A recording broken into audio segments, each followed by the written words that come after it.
give a rough side out outline of the general topics on which we shall touch in tonight's first part reading. It will be covering such as creativity, comments, hearing, the head, apartment living, team sports, and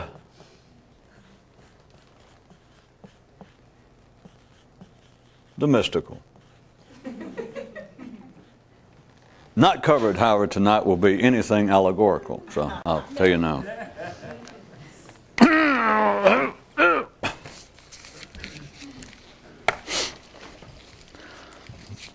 The local intellectual game as normally played in broad open daylight. The head umpire walks on the field.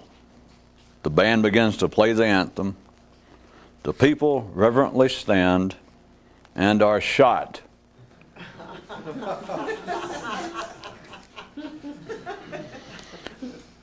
And out goes the call. Play ball, y'all. And who but man, home plate erectus, can then participate in a game that he himself has all but called off. Neural man and metropolitan areas and neural man. To the advice doctor comes yet another letter. Dear doctor, on the show you recently read letters from two different viewers. One who said he had rats in his attic and the other who complained of beavers in his basement. And your final comment was that the two of them should get together. Now, upon steady reflection on all of this, as to how it might pertain to the nervous system of one individual, I find myself both somewhat disturbed and yet delighted at the possibility. And I question, is there a connection between the two? And is the answer to that the same as you originally offered to the two viewers? Those now living their lives in upper stories of the city's condos seldom give thought to the infrastructure below. And those firmly secured in the penthouses are wont to even deny its existence. The sign above the entrance to one nascent city proclaimed, "We are born what we are, but for the city to grow, the sign had to go." Try it again. The wind sounds louder up on the observation deck than it does down in the sewers. After visiting all parts of the world, in one way or another, one man came to this conjecture. The simpler the people, the less guilt they feel. He paused and upon further reflection noted, I was once a simpler people. Then, to relieve a certain tension this realization seemed to produce, he stopped his intellectual ponderings and turned on the TV and furnace to make himself more comfortable. One man began to privately look upon his own mind as some have publicly upon their political institutions, i.e., said he to it, ask not what your government can do for you, but what can it really do?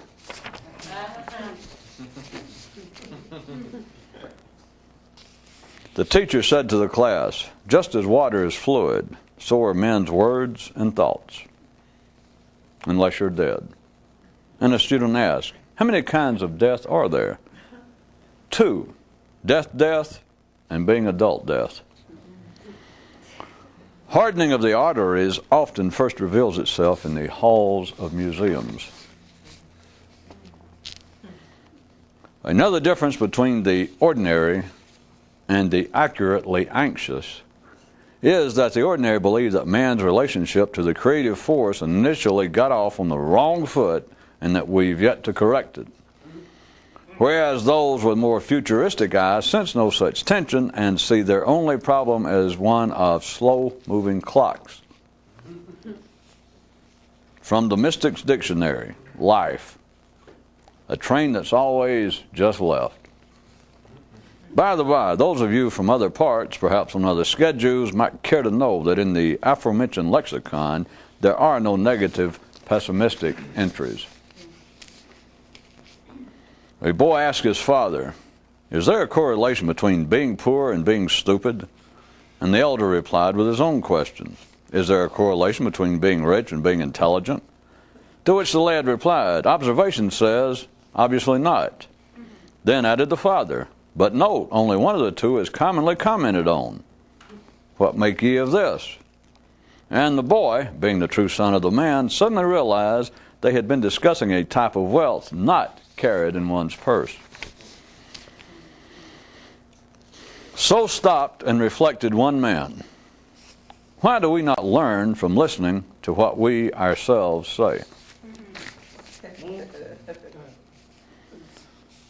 One day while the prince was off on a field trip, the royal tutor brought in the king in his stead and so began to instruct him.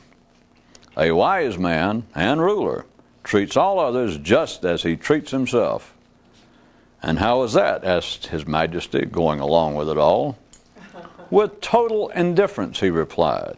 "With total—" Yeah, interrupted His Grace. I get it.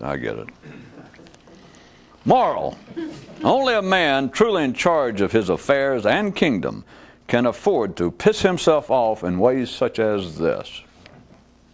Forecast: lots of times it'll rain, even when it's not necessary. One man told the city folks, "The only way I can endure what you people call the arts, entertainment, and information is to assume it's all a joke, intentional or not." As they swam, attempting to avoid all the fish hooks, a father noted to his son, "It doesn't much matter what you do in the everyday world, just so long as you don't take it to be anything of any real significance." And the lad turned and inquired, "But if you don't, how would you ever get around to even taking up anything?" "Ah," replied the papa, "that takes care of itself, 'cause no one ever realizes the second part you mentioned first." Of course, if the old man had really wanted to come even cleaner, he'd also mention the fact that pretty near nobody ever realizes any of it. No one but would-be mystics listen to mystics seriously. Everyone else does so with disbelief and an urgent desire to get out of the water. One man said, "I write cartoon soundtracks." And another fellow said, "I didn't know you were in the film industry." And the man said, "I'm not. I just do them privately, in my head." One chap gave himself what he considered to be a sound piece of advice. Never try to get the last word when talking with the ordinary. And his mind spoke up. Does that include talking to oneself? Which it did. A strikingly singular aspect of trying to affect an individual influence on your own internal operations is that the mere presence of effort, even constant and consistent, does not assure success, while lack of same guarantees the opposite. No business or other planetary activity could survive on this basis. This procedure is known as the mortal phenomenon. Sheep are never creative, which is one way for sure, no matter how they may disguise themselves, to tell that they are sheep. The great thing about riding the bus is that you don't have to drive. Nah, countered his seatmate, the truly great thing is that you don't have to think about where to drive to. Plus, he added, this ain't no bus, it's a cattle car. One father sought to allay his son with these words. Remember, in a closed system, nothing extraordinarily harmful can ever happen to you. How about death? Replied the boy. Ah, responded the old man, but even that can only happen to you once, or, subject to your desire, more times. Jewel points within a finite structure that routine minds therein never grasp is that under those bound conditions, everything can both be explained and not, based upon your individual dependence on the local verbal atmosphere. The intellectual life of man is a cafeteria line with something for every taste and need always on display and right at hand. The mystical fare, however, you got to hunt for on your own. One man said to an acquaintance, "Look, it's not my intention to be offensive, but I've got to tell you that after I talk to you, I almost always feel the worse for it," and received the response, "Do you believe that you're saying this to your mind or to every other person on this planet?" And the man rhetorically replied, "There's a difference." Moral: only a mind under its own control can tolerate crap like this, much less benefit from it. One man decided that the world wasn't big enough for him, so he just moved into his own head. The preceding item was brought to you courtesy of the International Watch It Society.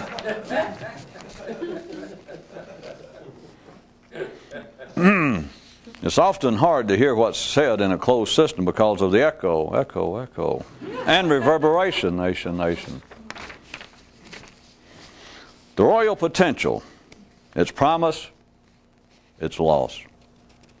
The king of one man's mind abdicated his throne to marry a commoner, himself. A man asked a purported mystical teacher, "How can you tell the difference for sure between a real, honest-to-goodness, super-duper guaranteed mystic and a lesser kind?" And the teacher replied, "With the first type, you're never absolutely certain what they're talking about." And the man thought on this for a minute, then asked, "But since I've heard you speak before and wasn't entirely sure of what you were talking about, how do I know that your answer is not self-serving?" And the teacher cocked his head and looked at the guy kind of funny and said, "You know, I don't believe you're half as stupid as you look." And the man broke into a broad, pleased smile in response to this compliment, with nary another thought given to such unsavory matters as partial blindness and arthritis via delusions or personal grandeur. The reporter responsible for this story also attached to it a reminder that says, "Irony and cynicism are not main courses on a mature mind's menu, but rather the flimsiest of appetizers on a child's." Thusly struck was one chap. Is it possible that the true significance of thought is in its mere existence and not its content? Thus would be explained the oft-expressed denunciation of comment for comment's sake. Near a mountain stream, a neural warrior stopped and said to the son accompanying him, "There are actually two awakenings, the large and the small. And whereas in one of them your consciousness is freed from comment, in the other you are conscious without constant comment." He then pointed to the sky and then to the clouds and said, similar to the distinction between those two. There are mystical schools and struggles hidden away far from the busy cities, but there are also those secretly flourishing right out in the open in these same locales. This be true in physical cities, and also be so in the minds of certain men. One man's observation was, "We're presently going through a transitional period," to which someone responded, "We always are."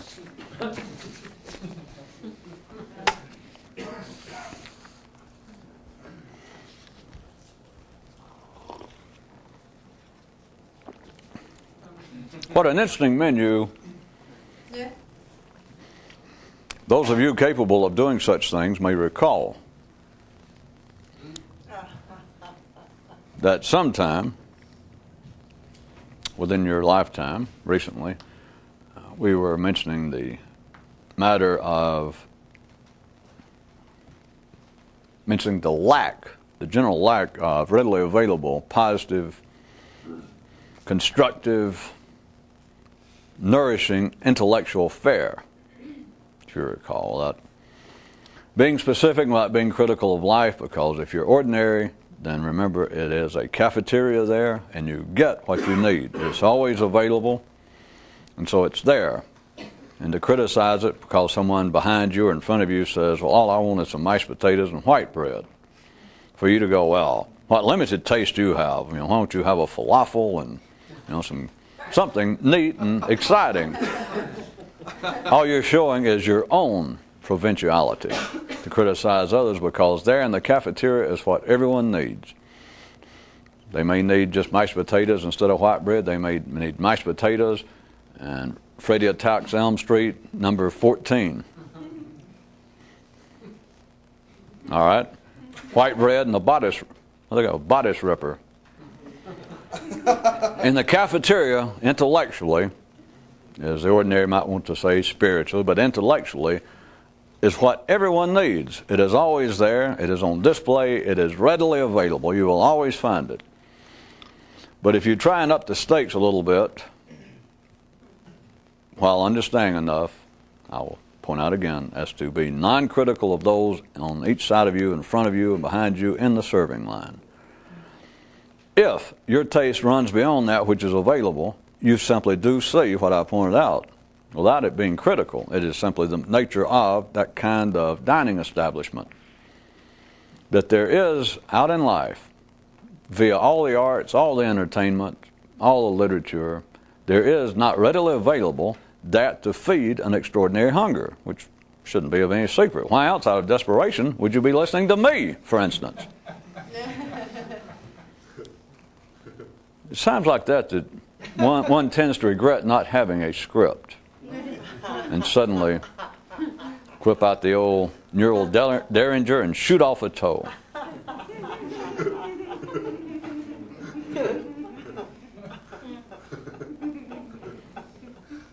See, I was waiting for anybody to believe that to be able to switch over to nude marriage counseling or whatever's on an alternative cable channel. There is no readily available constructive material in life. It is not out there. It's just simply the way life's arranged, because it would be serving to unbalance the nature of general life. It would be non-constructive to life in general for there to be such information available, assuming there is such information as a material, physical substance. But what I wanted to get into was the matter of creativity, and to point out why, based on that same area, why the creative urge in individuals is so strong and has such sway over people. Now, it can be explained from a myriad of attempted positions, but I'm now getting right to the heart of it, having to do with energy, having to do with electrochemical energy. Everyone knows that artists will starve for their art.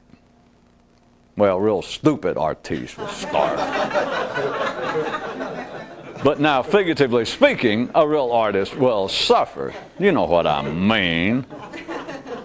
That someone who by themselves can go off and enjoy painting, composing music, strumming their guitar, someone who enjoys that, and even attempts to look at it either way as necessary for you, to make a living at it,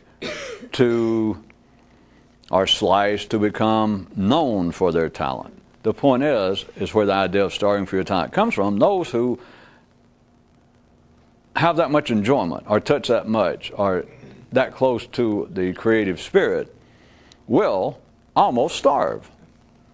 It being not that they're just dumb and stupid, because now we're not assuming we're speaking to someone who would literally die of food deprivation just so they could play their guitar, much less a zither. Okay, auto harp. Guy pulls in Pep Boys. I just suddenly made up my own crude joke, but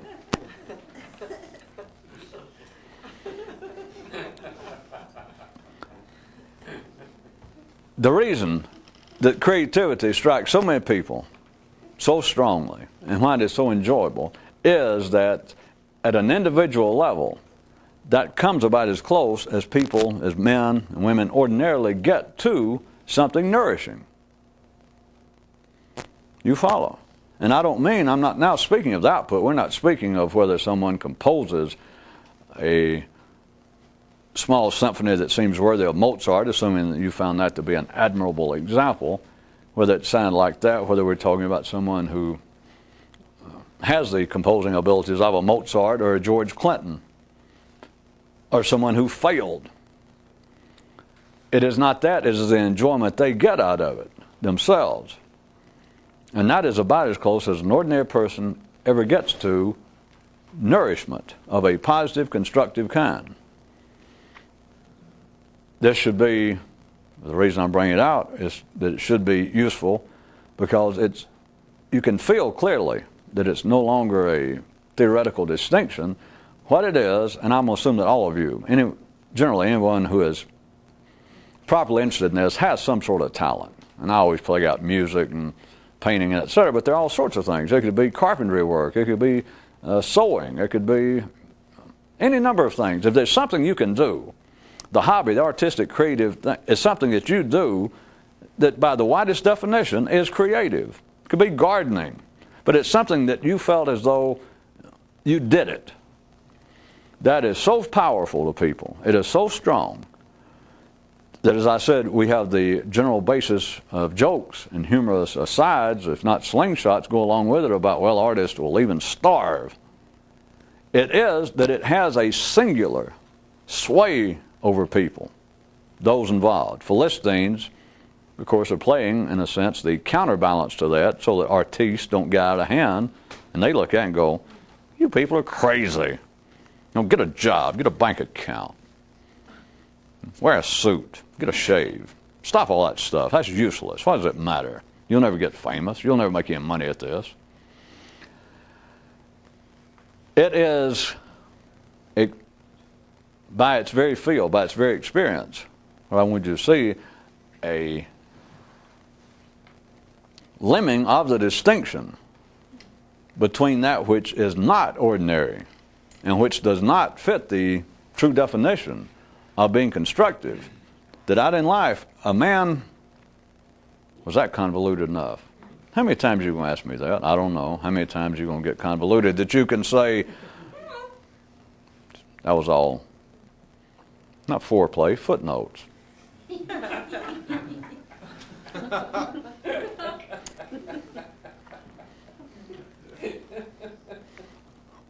That there is a distinction that almost all of you should be able to feel and recognize between going out in life and finding what would appear to be at first blush the most promising area of encouraging constructive information, education, majoring in philosophy, or religion. There is a difference that is beyond any question between, if you have that sort of touch at all, of sitting down when it's all going good. It doesn't always go good because I think they call that, what is it, starts with an L? Well, you know. Life. It doesn't always go good, but when it's going good and you're sitting there and you're just doing a sketch, you're just trying to draw the way your hand looks, do it a certain, whatever it is, or you're fooling around and you're playing and you suddenly stumble across a chord progression that you've never done before. Whatever it is, there is a feeling right then, you sing in your room, in private, no one ever knows about it, that is absolutely incomparable to the best out in the street that life presents. Now, it never goes any further than that.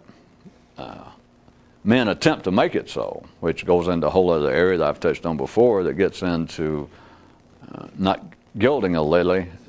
Well, it's kind of gilding a lily and then pissing on it, by trying to then present verbal expositions on art, because what that amounts to, and not just criticism, but which is included, but the attempt to verbalize, to describe art, then becomes what amounts to an apology for art, because there is no describing it. a true artist of any real intellectual sense would not attempt to describe his art. That gets into another area, because if you drag it out in public, the first thing that the public's going to do, and not because the world's full of idiots and Philistines, I'm saying it is the necessary balance. The whole world cannot be artists.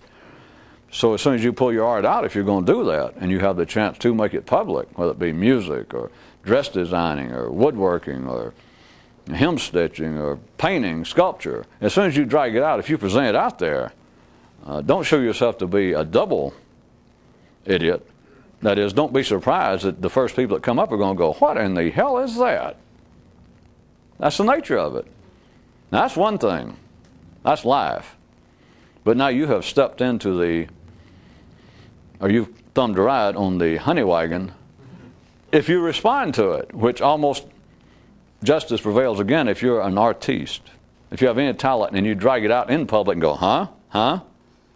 And then, I assure you, if 3 people walk up and look at it, 2 of them are going to go, Jesus, boy, you're nuts. That sucks. You call it art, and that's what's wrong with the world now. Justice prevails. If you're the type to bring it out there to start with, chances are you are then going to really step in and go, wait a minute. Or, look at it another way, this is a little more subtle, but just as poisonous. It's for the first people to come up and they look at it and go, never seen anything exactly like that. And so you're the artist, yeah? You ready? Here it comes. Well, forgive me, but what does it mean? Somebody has invited you at another level that they said, do you have a knife with you? And you go, well, no. You go, well, I'm sure you'd like to die, wouldn't you? And you're not sure yet. And they go, and they ask this question, and you respond, then you reach over. Thankful, obviously. It's their thoughtfulness to bring you a Harry Carey knife.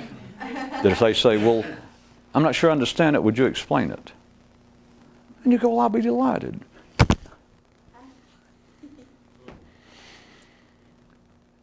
That has brought it back to the level. That has taken away, those of you who have not already stepped in this before, or if you have and you recall it and you wonder, well, what went wrong? Because ordinary, what went wrong, for your view, is I'm surrounded by idiots. I am surrounded, you hit it, by Philistines. No, you're surrounded by life. And the mistake is, from a more expansive view, is to take originality and expect it to go further than it went in you. To expect it to have a bigger impact than it had in you. If life needed that, think about it. The artists sitting around, and all of you will assume, have been through some piece of that you thought you were going to write a great novel. You thought you were going to write not just a good novel or good selling, but something that was going to tear open the spirit of man and reveal to other intelligent people what life's about. And you got something out of it, that you sat there and you damn near did starve. Holed up in a room for nearly a year writing this, and just more fun, you just couldn't hardly stand it. It was so much fun when it was going good. And if you held up in a room for a year, it went good many times you wouldn't have been there.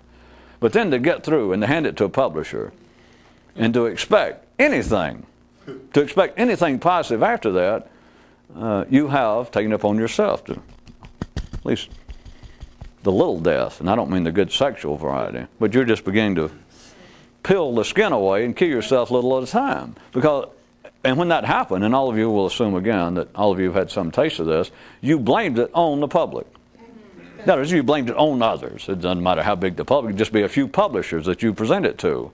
And they went, we read it, and the only thing, I wonder, have you considered psychiatric treatment? Or, I hope you didn't give up your day job, that kind of thing. So when I say the public, it might only be 2 or 3 people. The point was you felt totally rebuffed that life did not appreciate the artistic, the talent, the originality, the creativity you put in that. Right! Now you got it! But see, what did you expect? Well, I'm doing all this after the fact, but now at least, thanks to you being able to get this information directly from me, now at least you will never do it again. The point, one of the points, is to realize how scarce, to say the least, is anything resembling creativity on this planet. Now tonight, there was a man in there that says, why do we not learn from listening to what we ourselves say? Numerous occasions I have pulled out examples, and by now I'm sure all of you, even did before you met me, is to, in the same way, attack the lack of originality of humanity. But let's take it on a strictly verbal basis. How easy it is to kick around the common use of cliches and catchphrases. That's real easy. And you can say, well, it represents one thing. Above all, it represents the laziness, the sloth of the ordinary mind, that we'll turn on television or radio and hear a commentator, or a president or a prime minister can afford big-time speechwriters. And will just be almost one cliche after another. Now, they may be up-to-date cliches. They'll be whatever's the latest, having to do with level playing fields and political correctness of all sorts and whatever it is. This is getting, I started to say real tricky and complex, but it's not. It's always, I'd rather tell you the point-blank truth. It is so point-blank that it sounds complex, and if you listen with the old part of your ordinary mind, you keep looking for a way through the maze, and it isn't a maze. It's not a labyrinth. It just seems that it's getting complex.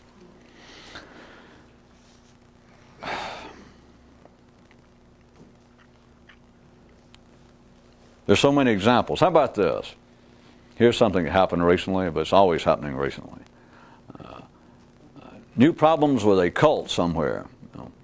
Fires and destruction and intrigue and murders.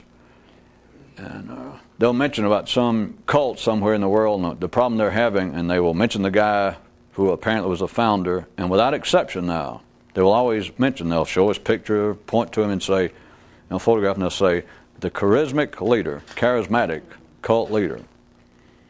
That now is almost one word in the Western world. Charismatic leader. Thereby follow, just think of any, I don't have any particular one in mind, it's just that no one's in the news now. We're in October of '94, but there's one a year that makes international news.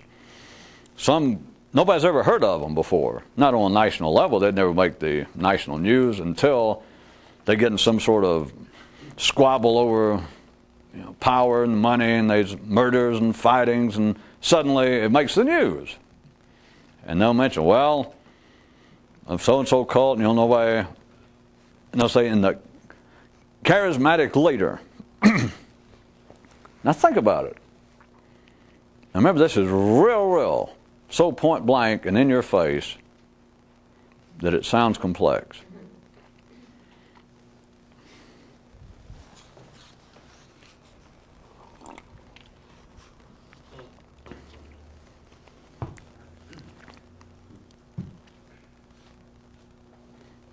I don't want you to get stuck on one example.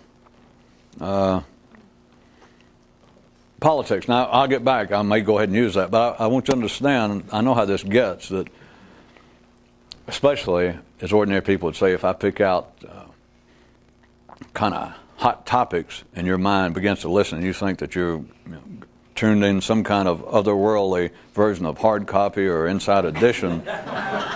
Because I'm not talking about cults. How about it's a general important phrase now, the cycle of poverty, or the cycle of crime. That's a good one. In politics, in the world of academia, that we have got to do something to break this cycle of crime. That is, we have poor people in underdeveloped countries or poor neighborhoods in the developed countries, and they do not have enough money, and they will perpetrate crime, and they came from a family that were poor, their mother and father was poor, and so it's a cycle of crime. It just breeds, and everybody goes, yes, yeah. And it's now one term, cycle of crime. You can just expect it in almost any political commentary in the Western world today. Or another one, this maybe sound too close to the first one, but we have a phenomenon here in Oklahoma City where we're recording this. I'm sorry, Montpelier, here in Vermont. There is a fellow out here with a farm that something's happened. He is now getting visited by Jesus or Moses or somebody on the 5th of every month. And they were pointing out the crowds are just overwhelming the police here. And it makes the news now. And of course, they can't pick it up on the news cameras, but suppose if you look up the side of that silo, or if I got a different story, or the clouds, or when jet planes fly over on the way into New Haven and the sun hits them the right way, they see what appears to be an outline of Moses. Of course, somebody swore they saw it, and they said, well, I've never seen what he looked like. And they're trying to, the guy was in the clothing business, so what the reflection, what did Moses look like? And he said, what kind of guy? And he said, well, he was about a 42 long. But at any rate, it was on the news. It was on the news, and they were mentioning it was overwhelming the state patrol here in Minnesota, Vermont. It's overwhelming that they cannot handle it, but they were saying that now they're sort of getting used to it. It's been going on now for 2 years or something. But they were saying this time that they were trying to have new parking here for the tour buses and et cetera, and that there were going to be plenty of EMs there, medical emergency equipment. Think about it a second. It's a place where it's a site of miracles once a month, but they want to assure you that there's going to be plenty of emergency medical personnel there. Of course, I don't know where you know it. Those places in France and throughout Europe, these old ancient places, sites of healings, they advertise. They got anyway, the places that the churches and whoever's responsible, whoever's making the buck off of it, and they'll advertise the hours that they're open and year round, and come here, and they got crutches and all this stuff. Everybody's been healed and et cetera. But they also, part of the advertising is saying how that they constantly have medical personnel on duty.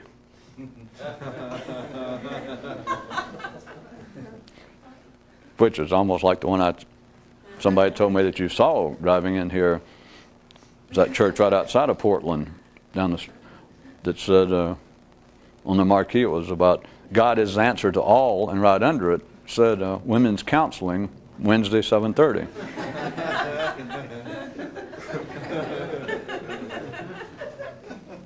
Before I get into it, do remember this now. Irony is the flimsiest. Irony and sarcasm, cynicism, is the flimsiest of appetizers on a child's menu. This has nothing to do with cynicism, has nothing to do with irony, although everything I mentioned, we should be able to look in a new dictionary, and next to irony, be those examples. Pictures of the miracle services with EMs all over the place. All cult leaders, no matter who they are, all cult leaders, once they get famous or infamous, they could have been 4 feet tall to start with, dwarfs, the most common looking, ugliest, like little trolls, no personality, but by God, let them have a little trouble enough to make the news, and they are suddenly the charismatic leader of such and such cult. Of course, I bet a bunch of them, once they know this, they wish now that they were back alive and cash in on that. Because up until then, they'd been 4 foot tall trolls with no personality. I mean, why else do you want to become a cult leader? In case you never thought about that, and get laid. Now back to where we were. Now that I've disavowed you, hopefully, don't say hopefully, of all inclinations to become personally identified, to take anything I have said thus far, the examples, as actually being important examples. It's wallpaper. It's the green smell in your apartment. You remember the apartment you live in that's smoke-colored and smells green? You remember that one. That's for those of you that can't get it straight about, you mean we actually live in a dragon? Well, see, I gave you a way out. Because you're supposed to go, well, it's supposed to be, it smells smoky and looks green. Yeah, but I've done that several times. That didn't seem to make you move, so I did it the other way. Now back to, try right quick, extract all irony, all cynicism, all sarcasm, but irony should cover it for you. I know it's ironic. You can say it's ironic. All the examples I made. That's child's play. That's just the foyer. That should be the foyer into greater understanding. If you would listen to what people say. If men would listen to what they themselves say. A little even now blunter, which will sound more complex if you're not listening, this really has nothing to do with language. It really has nothing to do with any specific example, except for this. To call every leader now, every cult leader, once he becomes infamous, once they have enough trouble, enough negative activity occurs within this cult, within this sect, within this political organization. But the cults seem to be the most popular. It sounds better, a cult. And the charismatic leader.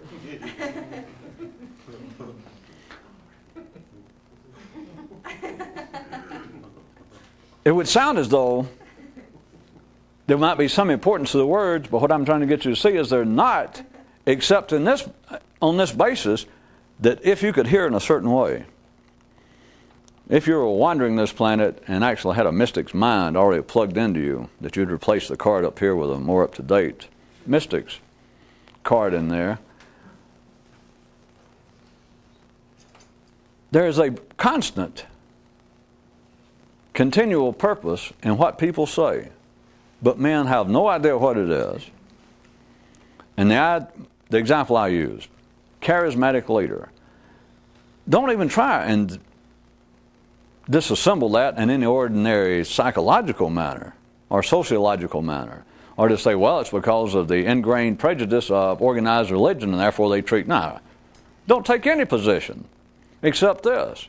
When things become cliches, when things become a catchphrase, when things become in the human tongue, forget the mind, forget their understanding, they've got none. That suddenly, more or less it seems, that all cult leaders now, if they make the news, are charismatic. And forget the fact that you can say, that's why I threw in, that hell, most of them have got to be little trolls and people that you wouldn't want to be around. That's the only reason you'd want to start a cult. It's to get somebody around you. You got no friends. So I'll start a cult. But now that they're dead, now that they've killed a lot of people on the run, or now that they found some ashes and it looks like, well, that might be him. Well, it was just a short pile of ashes and it looked kind of, it was a real boring pile. They can say, well, that must be him. And they go, it's now assumed that the charismatic leader of the cult was that pile of ashes. There is something continually to be learned by what men say, ordinary men, because it is life speaking. But here's the blunt, the obscure, the happy, the quick version, is there's no specific, no particular importance in any example you see, such as this one. That's why I keep laying on it.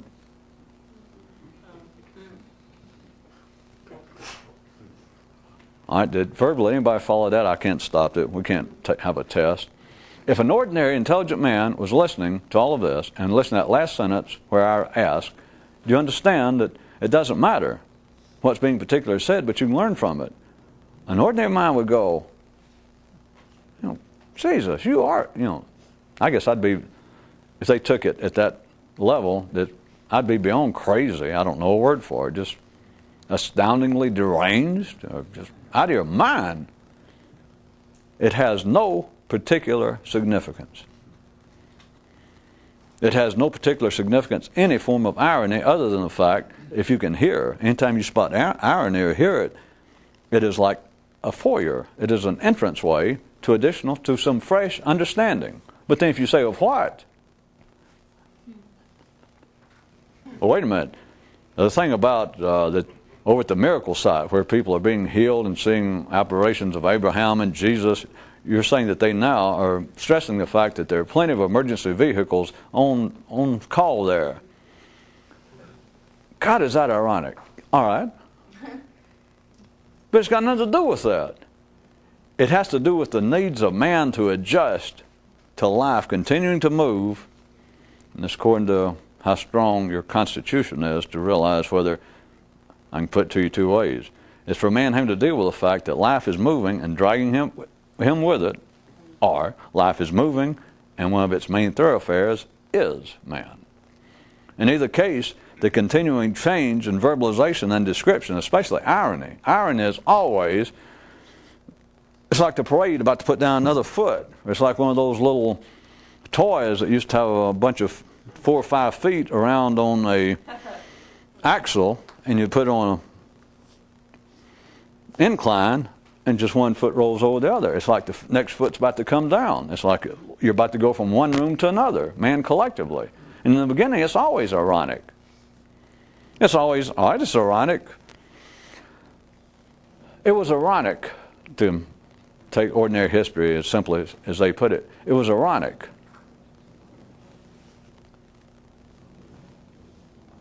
For Columbus to suddenly stand on the deck and go, damn it, I knew it. There it is. There's Florida, or there's the Bahamas. It was ironic that it took that to happen when up until then you had at least, they thought back then, 3,000 years of recorded history of people rolling out in little boats trying to fish or go have fun for the afternoon. They get a little off the coast of Spain or North Africa, Portugal, and their mother would holler, don't go out any further, you'll fall off the edge of the earth. And they all had to paddle back, and I'm sure many of them had heart attacks as they got close, and they went, you realize we're getting close to the horizon? Which I don't want to get into that. And the guy in the boat went, you're right. And I'm just sure that all kinds of people got very tense, got upset. Probably was the beginning of hydrophobia. There's that aquaphobia. There's that fear of shaving lotion.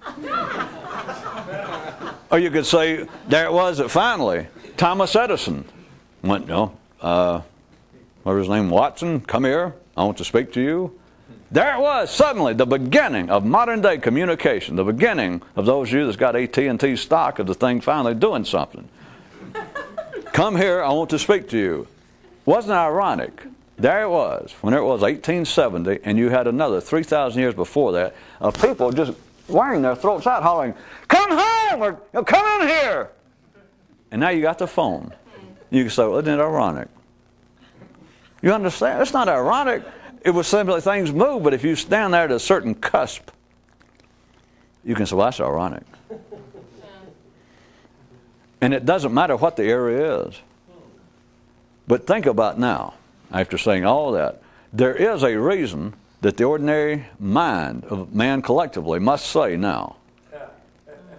You can put must in quotation marks if you must. That now they must say the charismatic leader. Now I've already spent at least 15 minutes trying to disavow you from getting involved with specific examples, but even after having done that, and I said forget trying to disassemble it in a psychological way, even after having done that, is anyone listening?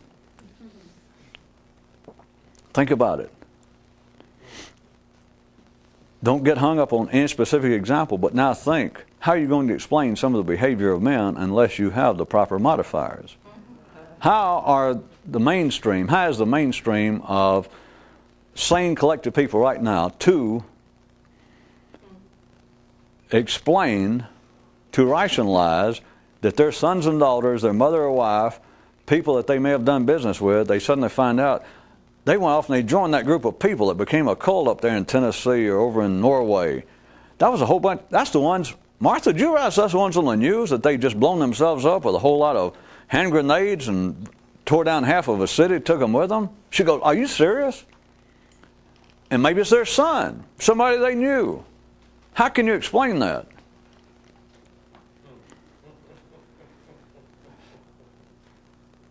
Within certain bounds, they were known to be sane people. Well, let's say you used to know them. There was somebody you knew, a family member, that they seemed all right. But they were not left to their own devices. It was not simply them. We must take into account, blah, blah, blah, blah, Fred Smith, Fred Olaf Smith, the charismatic leader of that group. Nowadays, remember I told you, don't get hung on the example, and you can't explain it psychologically except this. I mean, it's useless, except it is necessary. Because now all you got to do is say charismatic leader. And if you're facing the Western world, it is now an automatic release of thinking, is the world going crazy? I knew those people. Well, that was my mother over there. My father used to give money to that guy. Fred Olaf Smith, that charismatic leader. It explains it. You know what I'm saying? It explains it. What does it explain? Same thing as saying God made me do it. Same thing as the devil made me do it. It's the same thing to keep from having to think, if you could do it. Life looked me dead in the eye right after I was born, right after I was conceived, looked me dead in the eye and told me all this shit. And I didn't know what to do. I kind of looked off, and it was like, it never spoke to me again. And now all I hear is things trying to explain away what life's about.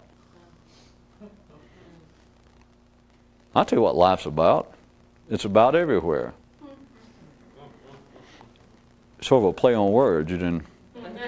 Everybody wants to know what's life about. What's about? I'll tell you what it's about. It's just about everywhere. About anywhere you look, there the hell it is. Except people look and they go, wait a minute, what the hell is this? And somebody goes, okay, all right. Now I see what's bothering you. So is life doing this? See, it's what you don't remember. And you go, wait a minute. Yeah, you say that you look all about and there's life. Yeah, but over here, this is not life. What is this? And they go, that's a charismatic leader. Or you go, wait a minute, look over here. Don't tell me that's life. Don't tell me that things are as they should be. And then life makes somebody go, well, what we're dealing with, we got to work on that. There it is again, the cycle of crime. And you go, okay. Okay, what? Okay, nothing. What? I tell you the okay, it's you're back to the Greek drama. That life will readily blind you verbally. It doesn't have to do it physically. It will blind you verbally. Or those of you that didn't get it all, that pointed out that there is a form of partial blindness and arthritis, courtesy, vis-a-vis, feelings of personal grandeur, of importance. You don't remember that one? And the importance is very subtle. It doesn't mean that you have to be somebody big. It's that you think that what you think about life is of some consequence. Which, if you're ordinary, it is. You're correct. If you're ordinary and you think that what you think is not of consequence, you're not ordinary. You're insane. You're crazy. But once you get past that level, you realize that the world is full of people, yes, and everybody has an opinion, yes, and they all fit, yes, okay. Except for this one part. Okay, well, it's that damn charismatic leader. Oh, I thought that was a cycle of poverty. Oh, I'm sorry, yes it was. And being the sharp social observer you are, life almost tripped you up, but you immediately called on. And it had to correct itself. And now you say, well, now I feel much better. It was an illusion. And I went, yeah, that was it. Yeah. I was momentarily distracted. That was it. Whatever you like, whatever it takes to take you through the night, whatever it takes, all you got to do, you're right there with your little tray, and you slide along, and you look down and you go, is that a delusion? And life might have originally called it a meringue, and they'll go, oh yeah, and you go, wait a minute, is that a cycle of poverty again? And life was going to say it was something fresh, like a new form of meatloaf for this week. But if that's what you say, you go, well, I thought maybe we were dealing again with one of these charismatic leaders. Just like that. Life will have the people behind the line go, yeah, I'm sorry. Oh, we had the wrong thing there. Yes, that's it. And they'll hand it to you. They won't force it on you, but you can say, well, that's what I was wanting. They can say, well, and you can say, well, can I think a minute? And they go, take your time. If you listen to what life said, and you could listen with a consciousness freed from comment, which is what this is all about, and you could simply listen. The examples do not mean, I hate to have to fall into real theological terminology, horse shit. Whatever the subject being talked about, it doesn't matter what they're talking about, social matters, religious matters, psychological matters, financial matters, family matters, whatever humanity is talking about, it is life with its little finger in sort of a private part of everybody, and it'll goose you. And you'll think, well, yeah. And anytime you feel uncomfortable, it'll kind of goose you in another direction, and you can go, well, and it's like you can be goosed any way you want to. if you like that better than the cafeteria line. But if you listen, life is doing it to such a degree that it is just right out there in the open. There's nothing hidden except if you listen to it specifically, like charismatic leader. Now, I know it's got pretty convoluted, but you can listen to it, and if it means something to you, do you understand? Then it means something. But if it means something to you, that means that you needed for it to mean something. And you know why you needed it to mean something? Because you could not simply look upon what was going on with that comment. Your wife says, do you realize that that group of people our son joined up with over in Norway have just blown themselves up? And this makes no sense whatsoever until she says, are you on the news? And suddenly they show and they identify, there it is, Norway, and you know, well, that's him. And they go, the followers of that charismatic, and you go, ah. If you heard it and that meant something to you, or horrible such and such crime happened today in your city, and they point a 13-year-old boy with a handgun, and maybe it shoots your daughter, or a friend of yours, you go, and they say something about it.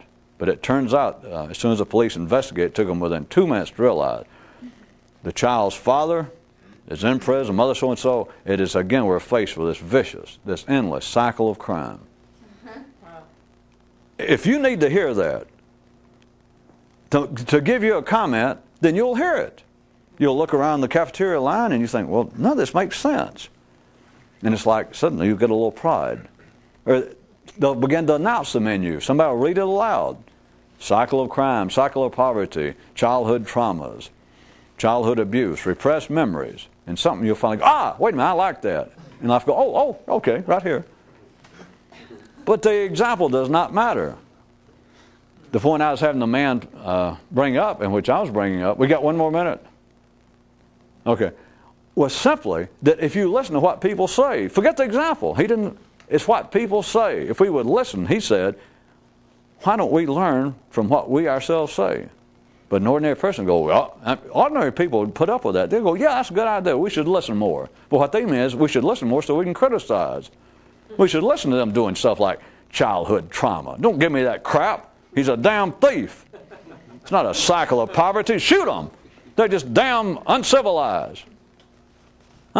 See, that's not it. The examples do not matter whatsoever. It's that you listen, and life is continually, in a sense, hypnotizing man, verbally. That's the primary way it's done at the intellectual level. He's constantly hypnotizing. It's like a constant symphony.